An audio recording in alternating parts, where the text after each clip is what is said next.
I know it's only been one game. I understand it was Western Kentucky. But, y'all, I think Jalen Milroe and Kalen DeBoer have given us a very strong sample size to believe that this is going to be absolutely magical with number 4 playing quarterback for Kalen DeBoer. I think the way they're going to operate offensively is going to play to his strengths. I think he's going to be a monster in the run game. I think it's going to set him up for success in the pass game. And I know, again, it was one game. It was inferior competition. But it fired me up. And I'll talk about it right now. First things first, make sure you are subscribed. Alabama fans, have had a lot of y'all join the party recently, man. We're glad to have y'all here. If you have not yet subscribed, now is the time. Want to let y'all also know that the hard count is brought to you by our friends over at Prize Picks. Prize Picks, daily fantasy, made easy. Use code HARDCOUNT. $5 in lineups will get you $50 in promo funds. I got a lineup for you a little bit later in this video. If you have no idea what I'm talking about, Prize Picks, it is it is daily fantasy, and you get a board of player projections, player stats. You pick 2 or more of those projections, get yourself a lineup by selecting more or less on those stats. You're off to the races having a good time. Again, code HARDCOUNT, $50 in promo funds just when you play $5 in lineups. Don't even have to win. You just play $5 in lineups, you're off to the races. So what I love so much in just the very early on stages of seeing the DeBoer-Milroe campaign, simply put, they're going to create a lot of space for Jalen Milroe to do the special things that Jalen Milroe does. Like even just pre-snap, it's very obvious they are going to spread the defense all over the field, make you defend all the blades of grass, all 53.3 in width of yards of what the field is. And so the reason why that honestly I think favors Jalen Milroe, to put it simply, the players that can actually move with a Jalen Milroe, the athletes that can even have a chance at tackling him, more often than not, live in that like second, maybe second level, probably the third level of the defense. And with how much they spread those guys out, that forces those linebackers and safeties to be out in space. And quite frankly, pre-snap, be further away more often than not where Jalen Milroe is. And so when that's the case, one, you're just already at a disadvantage because you're further away from where he's at. Second, it means if you want to tackle him, you have to cover a good amount of ground. Now, how many of y'all know Jalen Milroe in space is just a very tall task for anyone to try and tackle him?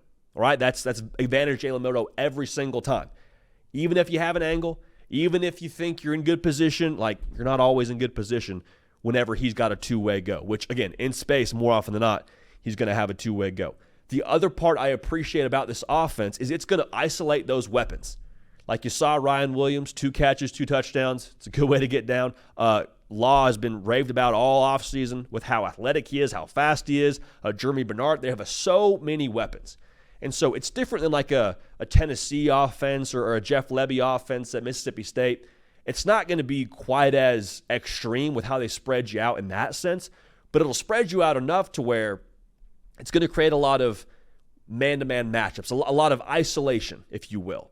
So in that situation, a safety can't get over the top to help on Ryan Williams, and we saw it in the WKU game. Drops back to pass, a good old-fashioned go route, and safety couldn't get over. Safety was preoccupied, couldn't get over. Ryan Williams wins one-on-one, strike up the band. 6 points for Alabama. That, I think, is exactly the kind of situation you want to put these receivers in. You win one-on-one, Jalen Milroe give us a football, like good things are probably happening. We're probably scoring points. Now, the question that I think a lot of us had when Kalen DeBoer took the job at Alabama was, okay, that's great, but play styles between Jalen Milroe and what Michael Penix Jr. was at Washington, like not exactly the same kinds of player. Like Alabama last year, Jalen Milroe was averaging like 20-ish attempts a game throwing the football.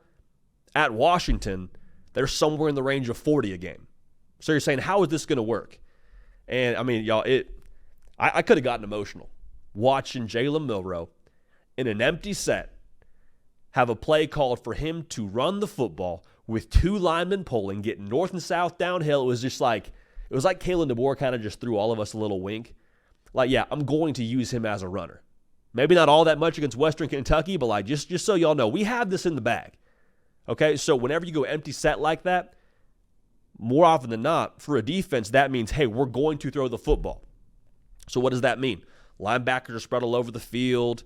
You don't have as many guys paying attention to stopping the run. And so we have that look pre-snap, and then Kalen DeBoer calls the run play of all run plays with 2 linemen pulling for Jalen Milroe. And Jalen Milroe, we know this, when he gets north and south, he's not an easy guy to tackle. And so, again, I don't think we'll see it, all that much early on this season, but I do think just knowing that's there and knowing Kalen DeBoer is going to utilize his talents as a runner, it should fire Alabama fans up.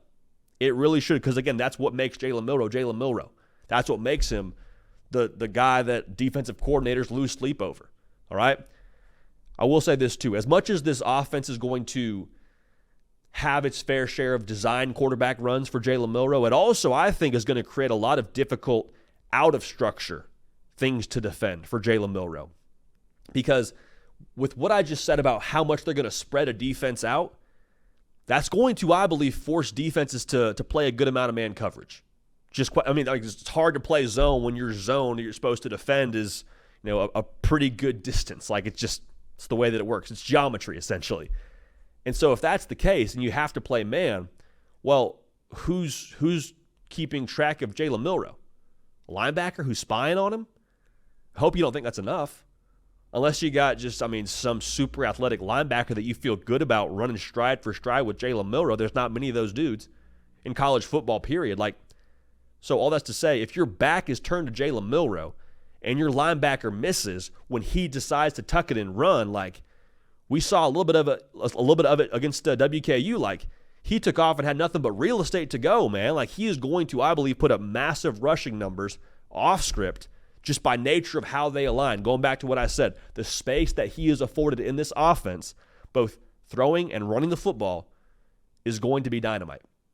Okay, so the play that I like for this weekend via Prize Picks, again, code HARDCOUNT, $5 lineup just for playing. Get you $50 in promo funds. The pass yards number for him is set at 275.5, him being Jalen Milroe. Now, I just told you all the reasons why I think he's going to be phenomenal, going to do great things this season. I'm taking the less on that number. The reason why, I don't think he's going to play all 4 quarters against USF, y'all. I think Jalen Milroe will not have to throw for 275.5 pass yards. I'll take the less there, feel great about doing it, and I'm going to pair it with the Caleb Williams free square from Prize Picks all September long. Caleb Williams throws for more than half a passing yard. We're winning, all right? That is a win as long as we have another square and we're playing 2 squares that we end up winning with. So, with that being said, we like Jalen Milroe more than 275.5 pass yards, and we like Caleb Williams more than a half pass yard. Bada bing, bada boom. Use code HARDCOUNT, $5 in lineups, gets you $50 in promo funds at prizepicks.com. Appreciate y'all. We love y'all. Subscribe on your way out. We're going to keep this party rolling, and we will see y'all next time. Hey y'all, thanks so much for watching. Subscribe to the channel here to make sure you don't miss an episode of The Hard Count. Also be sure to check out other videos on the On3 YouTube channel.